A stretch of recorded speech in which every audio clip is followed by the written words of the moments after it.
On the last episode! Back to this episode!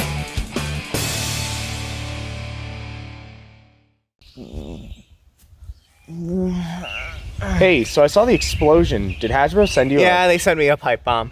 Oh, I was gonna say Gamer Anthrax. Uh-huh. Hey, at least it's better than the Pinkerton. A pipe bomb is worse than the Pinkertons! Well, does this help? Oh, this'll do. Hi, local main character Zep here, and I feel very sorry for Optimus Prime because his dad is going through a very messy divorce. After my apartment was, I've been lucky to stay with a friend who has room in her house, but I've also been lucky to receive news about Hasbro. Or rather, no news. So recently there was the Las Vegas Licensing Expo, the place where big business types go and say, "Bam, we could put this on a plate." ADK Emotions, the company that licensed Beyblade for Takara Tomy, was at this fair, of course, and plastered everywhere was advertisements for Beyblade X, and they were playing the Japanese promo videos for the series. More excitingly, they had Takara Tomy product ready to demo at this booth alongside actual Takara Tomy stadiums. All 5 pixels of one. Now, nowhere in the booth or on their toy book magazine licensing page did they list the Hasbro logo anywhere. But Takara Tomy was there, and with Hasbro saying they'd like to focus on fewer, bigger core brands of theirs like Transformers, Nerf, Play-Doh, and Peppa Pig, I kind of expect that they might not want to touch Beyblade. Especially with Takara Tomy pushing for the necessity of the quality that they want. Yeah, I don't exactly think that Takara Tomy is raving over the Light Ignite Stadium. Both the Beyblade Burst official YouTube channel and Twitter account, both ran by ADK, made a similar post about the upcoming Beyblade X series, saying that they were gearing up for a global launch soon, and also linking to the trailer for the manga. Surely enough, at the Licensing Expo, we found out that it was 2024 that this global release is going to happen. So perhaps they are actually removing Hasbro from the equation to make a unified global identity. So I guess your racist granddad was right about globalization. The Las Vegas Licensing Expo isn't the only big event that Beyblade X has had recently.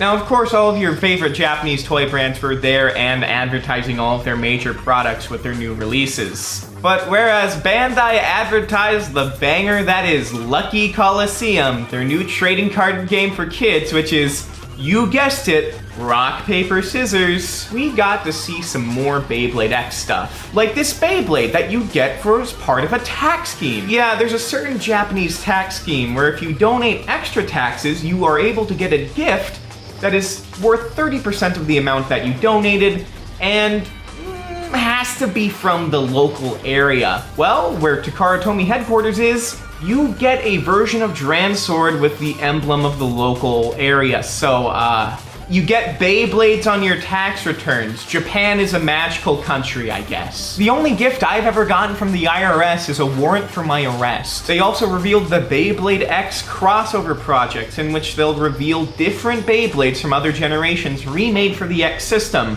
The first of which being Dronzer Spiral. It's a choice. Of course it's a popular Beyblade, the kinds of Beyblades they would want to remake, of course, but if they were going to make a popular Dronzer from the first generation of Bakugan Shoot, you'd think that they'd make Black Dronzer?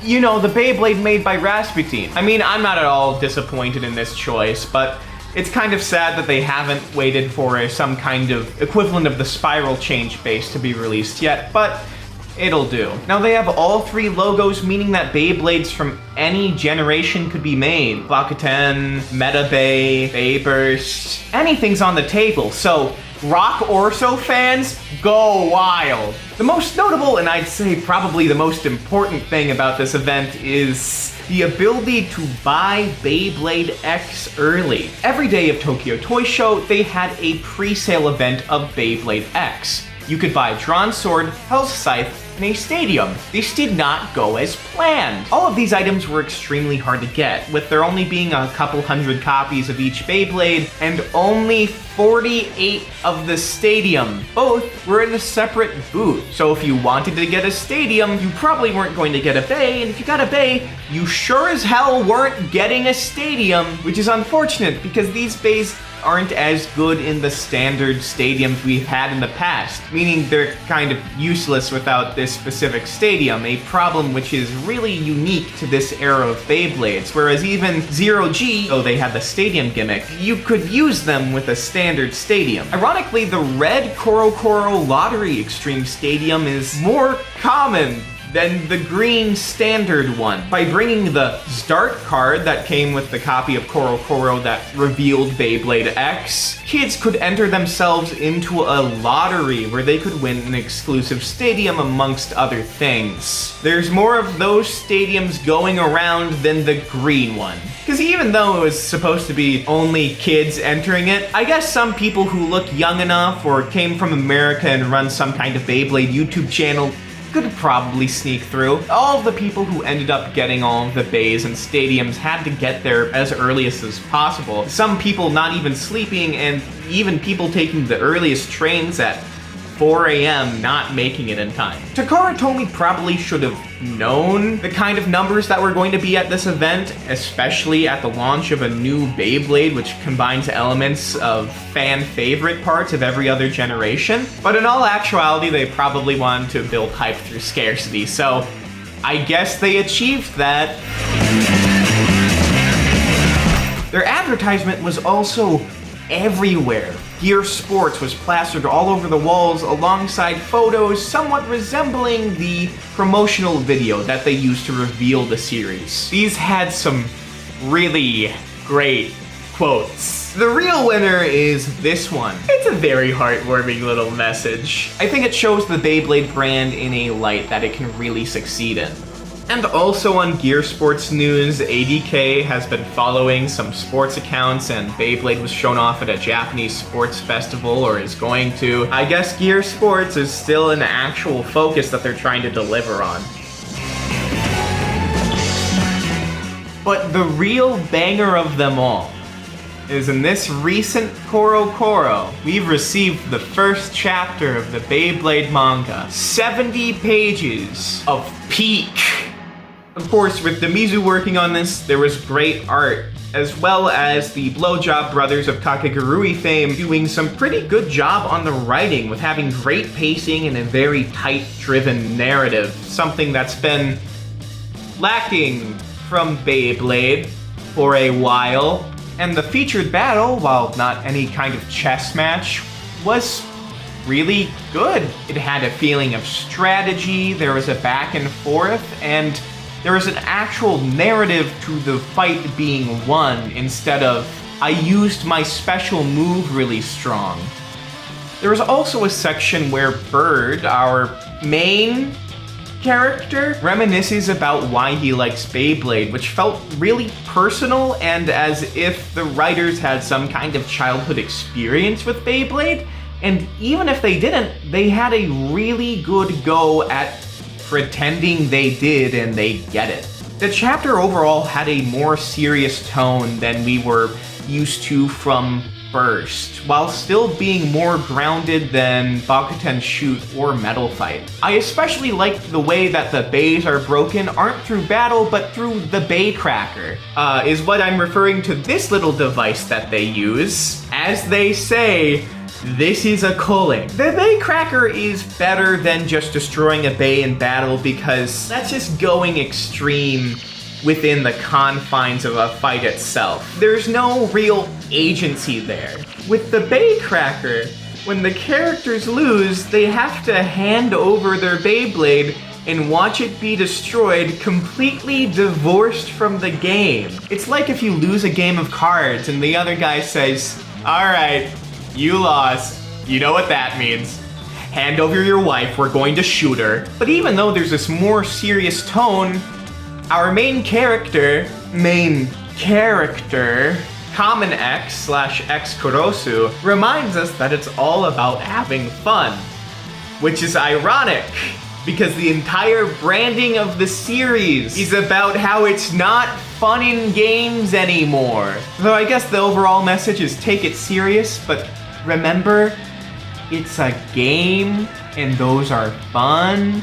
On the topic of Common X, they really made a kid who has a playlist of Heathers on Spotify. They really made a theater kid. He'll put hearts in his dialogue in one line and then try to act cool and say, "Blink and you'll miss it," the other. And the terrible thing is that it is cool. It's also notable that two words appear again and again in this chapter of the manga. First, the verb asobu, which is like the verb for playing. Asobu is more the act of playing around, used with playing with toys, as opposed to playing a game, as those are a suru verb, as they're an activity that you participate in. You don't play Mario, you would do Mario. The branding uses asobu all the time, but mostly in the context of mo, asobi janai, which means this is no longer a game. While this seems to be the sentiment in universe, Takumi Ishiyama, the main antagonist of this chapter,